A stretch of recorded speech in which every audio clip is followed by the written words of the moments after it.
Stokely Carmichael was born Stokely Standiford Churchill Carmichael on June 29, 1941, in Port of Spain, British Trinidad and Tobago.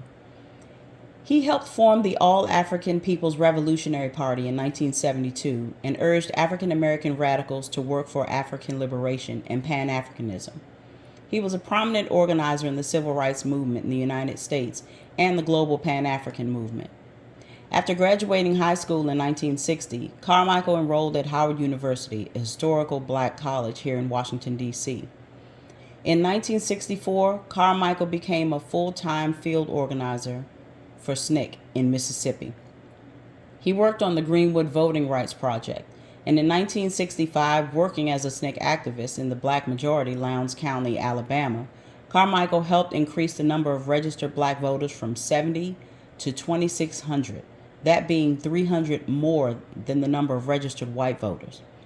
Carmichael became chairperson of SNCC in 1966, taking over from John Lewis, an activist who later was elected to Congress. While Black Power was not a new concept, Carmichael's speech brought it into the spotlight. It became a rallying cry for young African Americans across the country who were frustrated by slow progress in civil rights, even after federal legislation had been passed to strengthen the effort. Carmichael considered nonviolence a tactic, not a fundamental principle, which separated him from civil rights leaders such as King. He was criticized and has criticized the civil rights leaders who called for the integration of African Americans into existing institutions of the middle class mainstream. Carmichael did, however, join King in New York on April 15, 1967, to share his views with protesters on race related to the Vietnam War and its participants. Carmichael was present in Washington, D.C. on April 5, 1968, the night after the assassination of Martin Luther King, Jr. He led a group through the streets demanding that businesses close out of respect.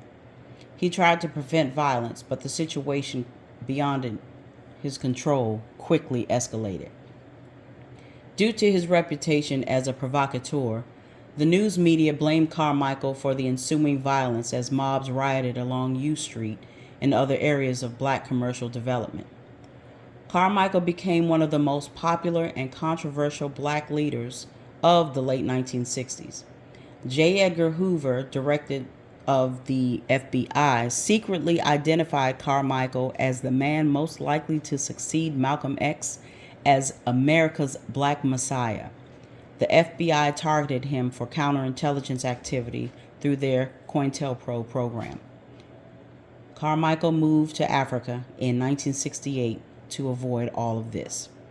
He died on November 15, 1998, in Conakry, Guinea, at the age of 57. I found out, so now you know.